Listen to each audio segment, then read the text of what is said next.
greenware piece that was back here, haven't get it, will not be fired today. So I don't want you to mix them up, and it also tells me that you're clear in your mind about what is the difference between greenware, bisqueware, and glazeware. Okay, so the rest of this looks pretty good. I would recommend not setting your pieces, glazed pieces, lip down. Set them wax side down. Why? This could chip off. Okay, your glaze could chip off and you're going to have a blotch, a gap in the glaze. So set them, lip up, wax down over here. There's still maybe a little confusion about the wax. What is the wax resist for? It's to resist the glaze. So if you forgot to wax the bottom and you dip it in glaze, what's the solution? What do you need to do? Wipe it off. Wipe it off with a sponge. Do you have to add wax afterward? Not necessarily. No, because you've already glazed it. The wax is for the glazing process, okay? And there are a lot of pieces, and especially with our slab projects, we're getting large pieces of slabs. So remember that you have options. There are basins here. This would be, rinse this out, put the glaze in here. You can dip the slab box into here a lot easier than a rounded barrel bucket. And then pour the glaze back in and rinse it out, right? It'll just make it a lot easier in the long run, and you'll get a more even coating of glaze that way. Okay, so is everybody clear? So even like a lot of these people aren't here, but if your bisqueware is over here, please gather it up so we don't clutter up the counter. A piece got missed because, I don't know, I looked all around, but I didn't see a greenware piece that got missed from the bisque firing on Monday. So if the counter's clear and there's only greenware here, or like right now, glazedware to be fired, that's the best. So I know it's all clear to me. I don't have to sort through it, right? And you guys know the difference by now. Okay, the raku pieces. So a lot of you have them already bisque fired, and are we going to use class glazes for those pieces? No. I'm going to bring in special raku glaze for the raku effect. So it's okay if you go ahead and wax the bottom, but don't glaze it, just keep it. And I will be bringing the raku glazes the week before the field trip, so you can put the raku glaze on. Then I'm going to take them home and start the firing like at 3 in the morning so that it's ready for when you guys get there on that day. When is that again? April 6th. It's a Wednesday. Okay? And everybody signed the papers. I already submitted them, so we're good to go. We got approved for that. Okay. Research projects. If you did not, some of you have been gone a while. The guidelines are on the front table. Anna, you'll need to pick one up. I'm sure you didn't get one. And all of you should have a research topic to be able to tell me by the end of today. Because when does your project due? March 28th. With your research paper, right? And your presentation. So that means they have to be finished the week before. They have to be glazed, fired on the Wednesday before that. So you're like 3 weeks out. You have to have that project finished. Ours are all due on the same day, yeah? The same 2 days. Everyone's giving their presentations on Monday the 28th and Wednesday the 30th. Okay? There will be no late presentations. I mean, unless somebody's like done. The 28th and the 30th? I feel like Okay, the 28th and 30th. So your project needs to be done the week before that. That means it needs to be like ready to bisque fire and glaze fire the week before. Okay? Can you put wax on greenware that you're going to underglaze? Yes, but it's not necessary because you have control over the underglaze, where you put it. You're not dipping it. I guess. So the underglaze you're painting on, no need for wax on greenware. The wax is only for bisqueware and to be dipped.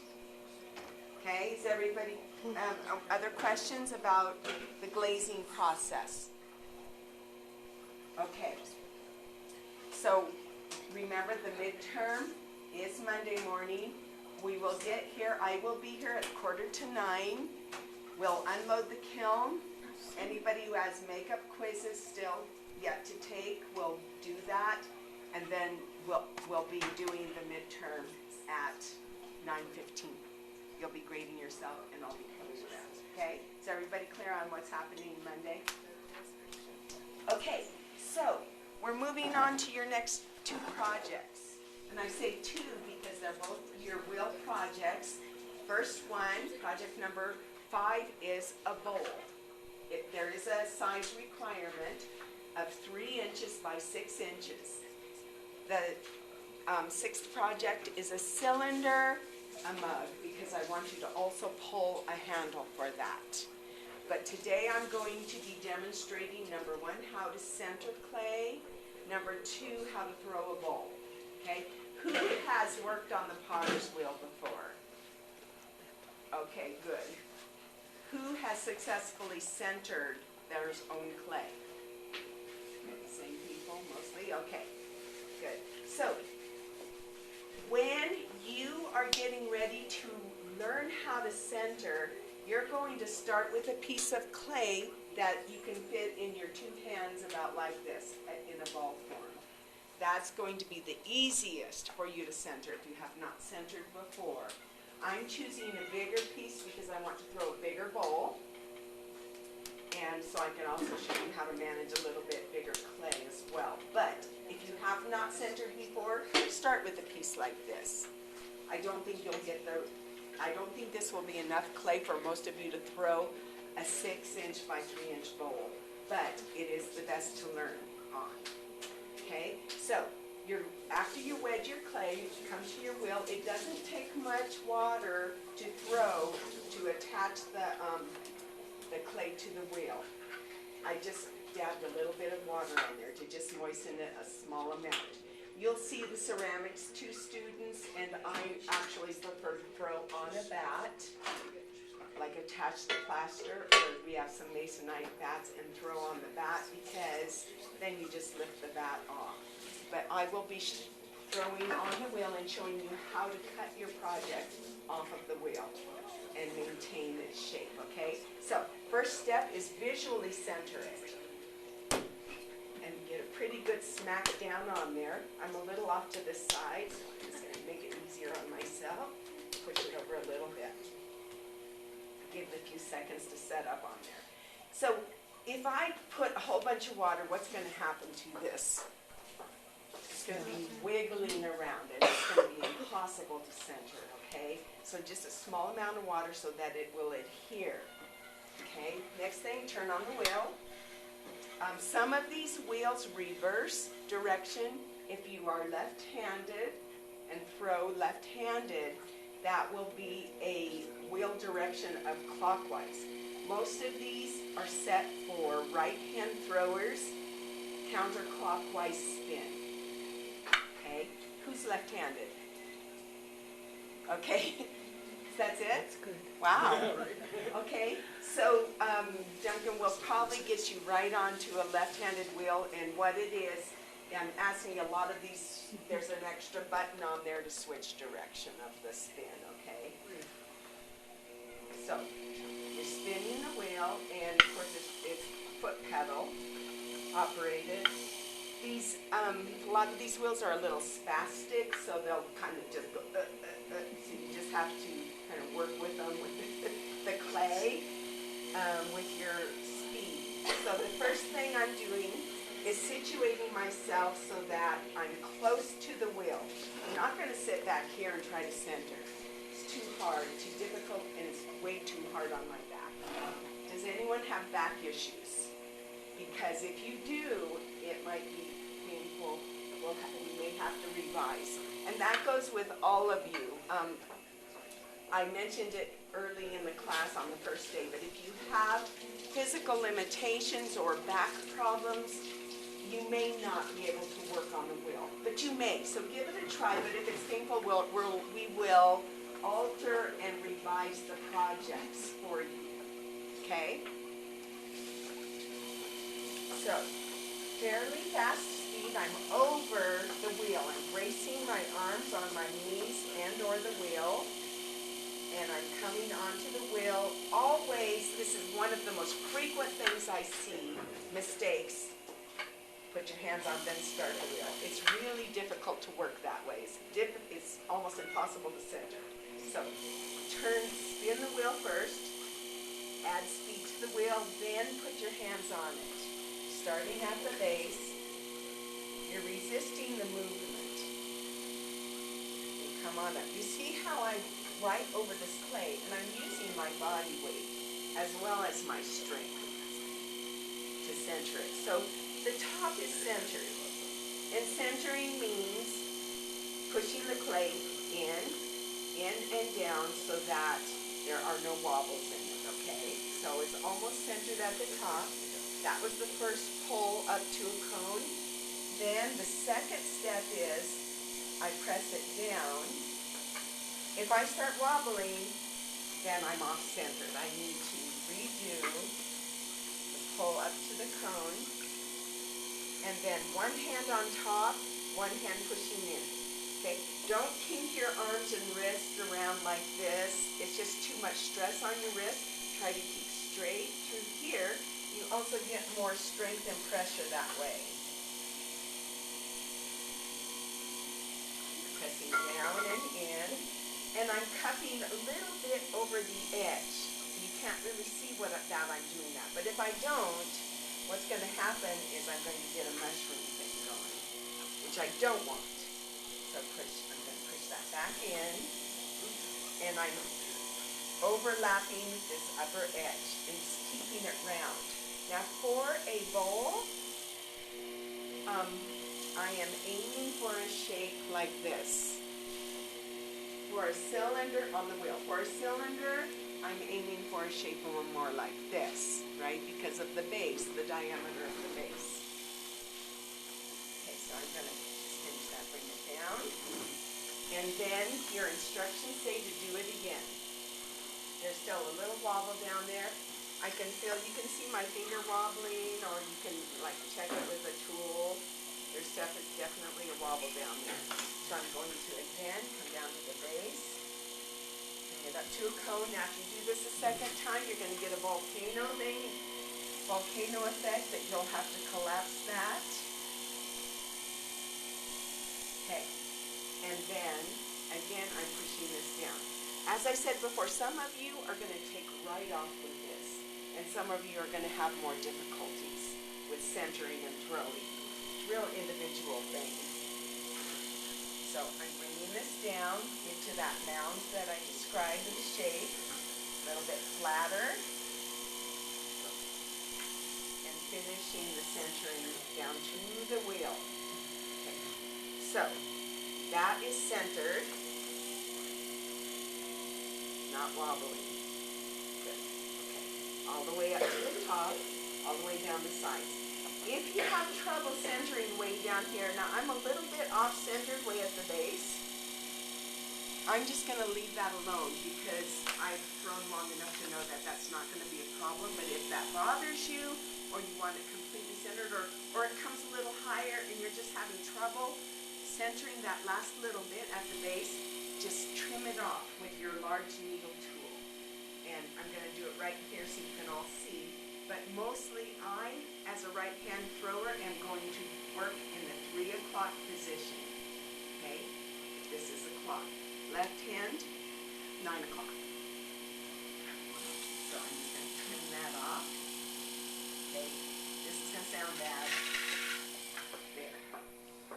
Okay, and I'm just collecting my excess clay to rework after I'm finished throwing. Okay, so this is a centered piece of clay. This is your very first task to learn.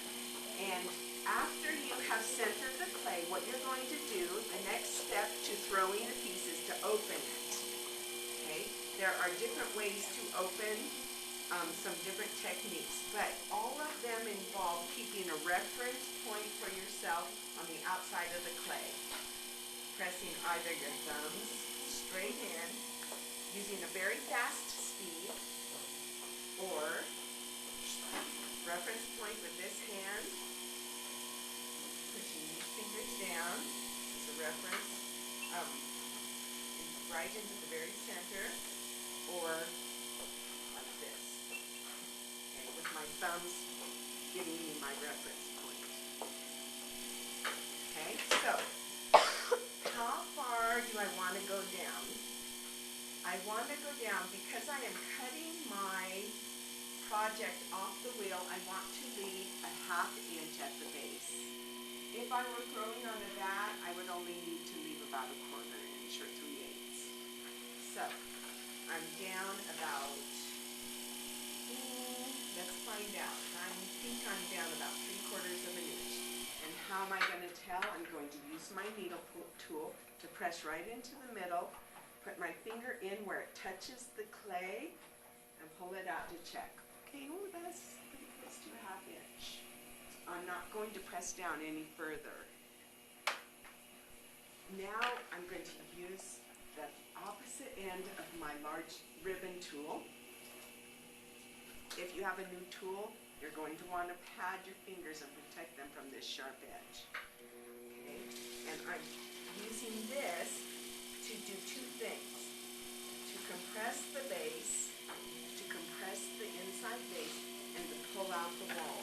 This nice flat edge, this is why I love these Kemper tool kits, is it gives you, it's a nice broad flat base to give me a really good surface on the inside of my top.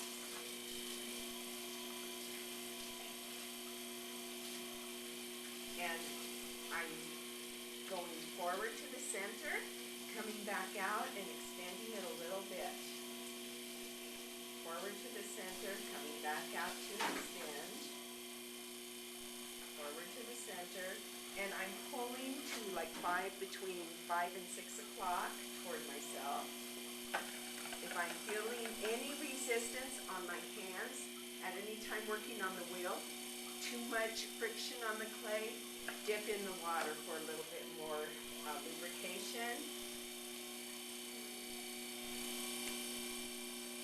As you know, this clay has a lot of sand in it, so it is rough on your hands. Especially working on the wheel down at the base here on the outside.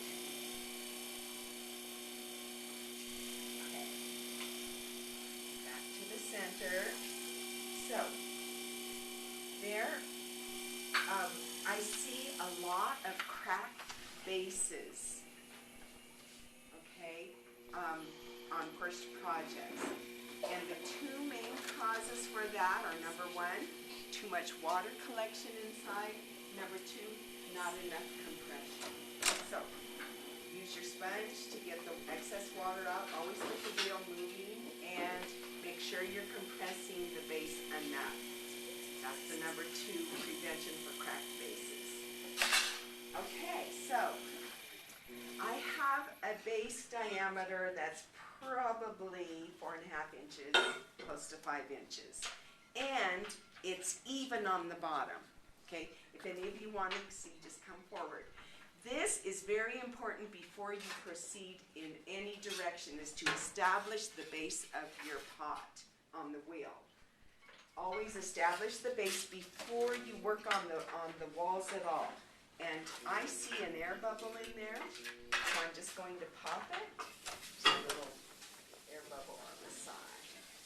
I just popped it and collapsed the clay in.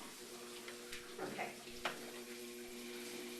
So, I'm going to, let's see here, take it out a little bit more. What I'm checking now is I'm checking the distance between my outside and my inside, and I have about 3/4 inch. So I'm going to bring this out just even a little bit more. Press all the way in, all the way out. Okay. Good. my lip and chest. This is the way to compress your lip. You're going to use both hands. Left hand supporting, and then right hand compressing the lip so that it doesn't get too thin and so that it helps it stay even.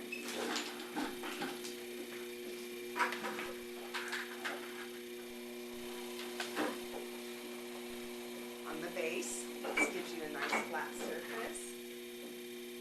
And again, compression. Okay. So, any questions about what we've done so far? If you have questions, just raise your hand or say, you know, hey, what about blah, blah, blah.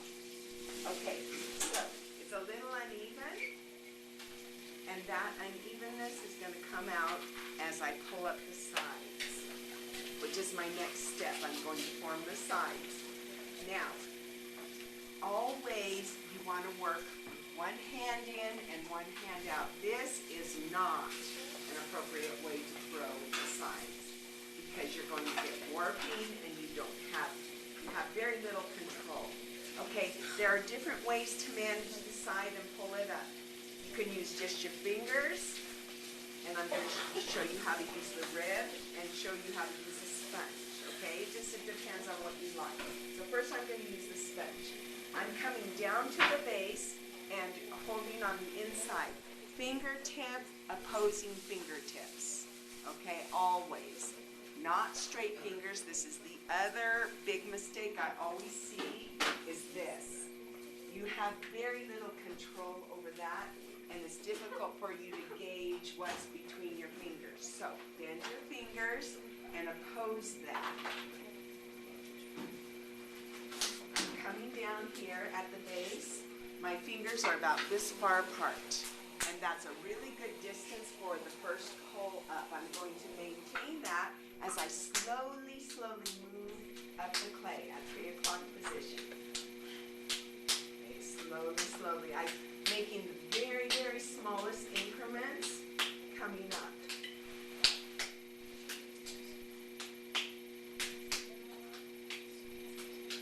But you see what's happening.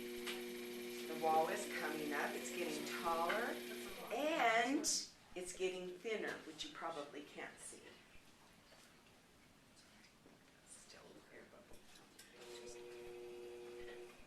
Okay, so that was using a sponge. Now I'm going to use my fingers to oppose each other. And get them wet. Come back to the bottom for the second pull. Okay? And slowly coming up. Notice how I'm braced on my knees, and I'm actually bracing my hands. I'm attaching my hands together whenever possible.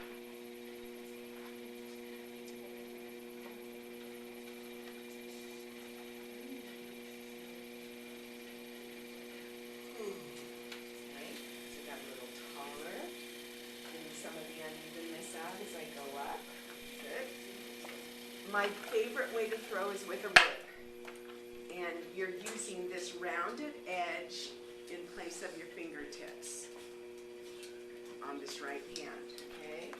So give a little water, come back down, and at this point of the thinning, because I know that I want my bowl to flare, I'm going to just do the slightest lean outward. Now, as you know from your hand building, your pot is going to want to flare. So be real careful with this. The way you're going to hold it in is the same way, or to keep it from flaring is the same way you did with your coils. You're going to pull right over itself and sort of toward your face, okay? Your face should be right over your pot. Okay, so I'm at about 3/8 of an inch now, and I'm going to continue to thin and pull up.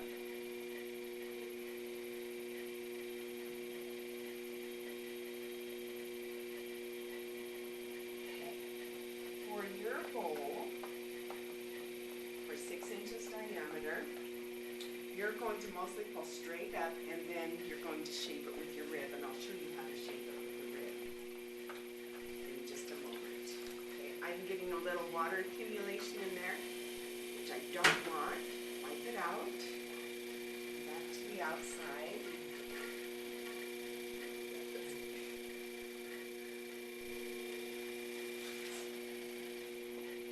Okay, so when my clay's getting thinner and when I'm approaching the lip, I slow down the speed so I don't lose control.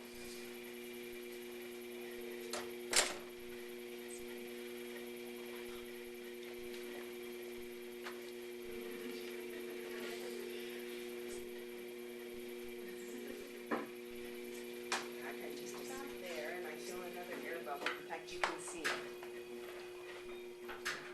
See that bump right there? You all see that? I'll turn this around slowly. Those of you over there can see it. There's a lump in there. That's an air bubble. So I'm just going to pop it and collapse that.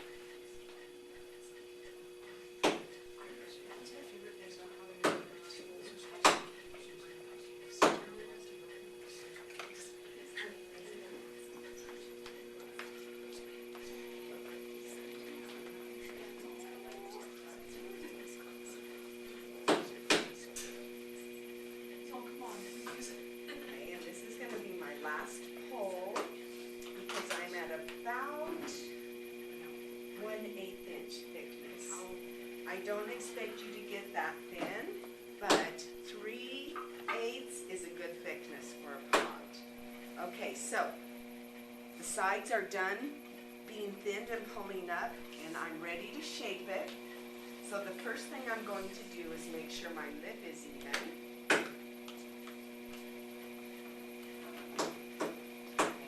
It's mostly even, but I'm going to show you how to trim the lip. If it were really uneven, you're going to need to trim the unevenness off the top, and you're going to use your needle tool at an angle with a guiding finger on the inside, okay? So what I'm doing is I'm very, very slowly moving the needle in until it touches my fingertip. Then I know I'm through, so I can lift the edge off. It's really hard for a lot of people. They'll like do this and it's wiggling around. So lean over, brace yourself.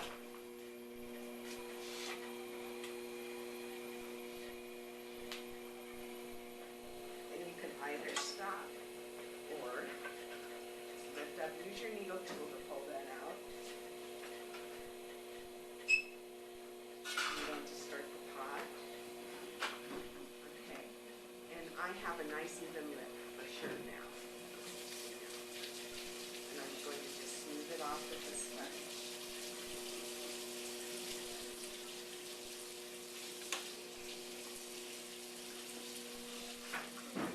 One last smoothing on the base and compression.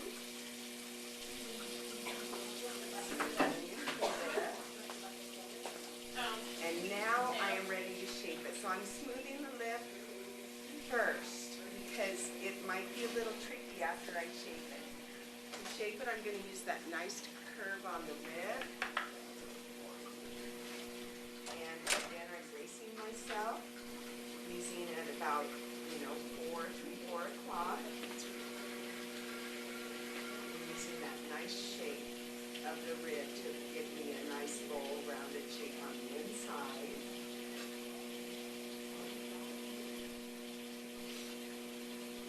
Standing a little bit. Yeah, I like that shape. I'm going to call it a bowl. It's another thing is to know when to stop, right? Know when to stop. Not carry on too long. Now, I need to cut this off of the wheel.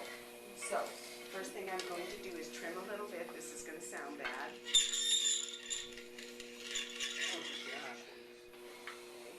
A little bit. And what I'm going to do is I'm going to place my pot onto this. That. So, I need wire clay cutter, and water that I'm going to put on the wheel.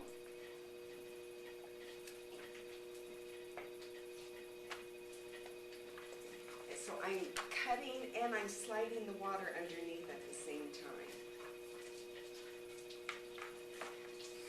And you'll feel it loosening. Okay, then, so do about 3 or 4 cuts. Then immediately, I like to turn the wheel off so I don't accidentally step on the pedal. Use your hot hold lifters. They don't have to go all the way under, just get a good edge.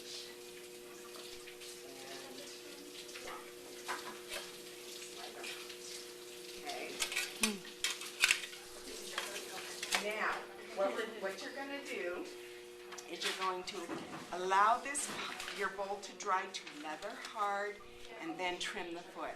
So what I'm going to do over the weekend, I'm going to cover it with maybe just 1 or 2 small holes at the bottom so that I can demonstrate trimming to you next week. Okay? So that was a lot, but I encourage you, if you're done with your slabs, to get going right away on your wheel project and or your research project. Okay, your wheel projects will not be graded for the final, but now that it's fresh in your mind, at least give it a try. I will be coaching not every day. I will be coaching on the wheel on certain days, and I'll announce it ahead of time. It's just so that I can be here and help several students at once. Okay? Questions? Alrighty, you're on your own. Finish glazing, etc., etc.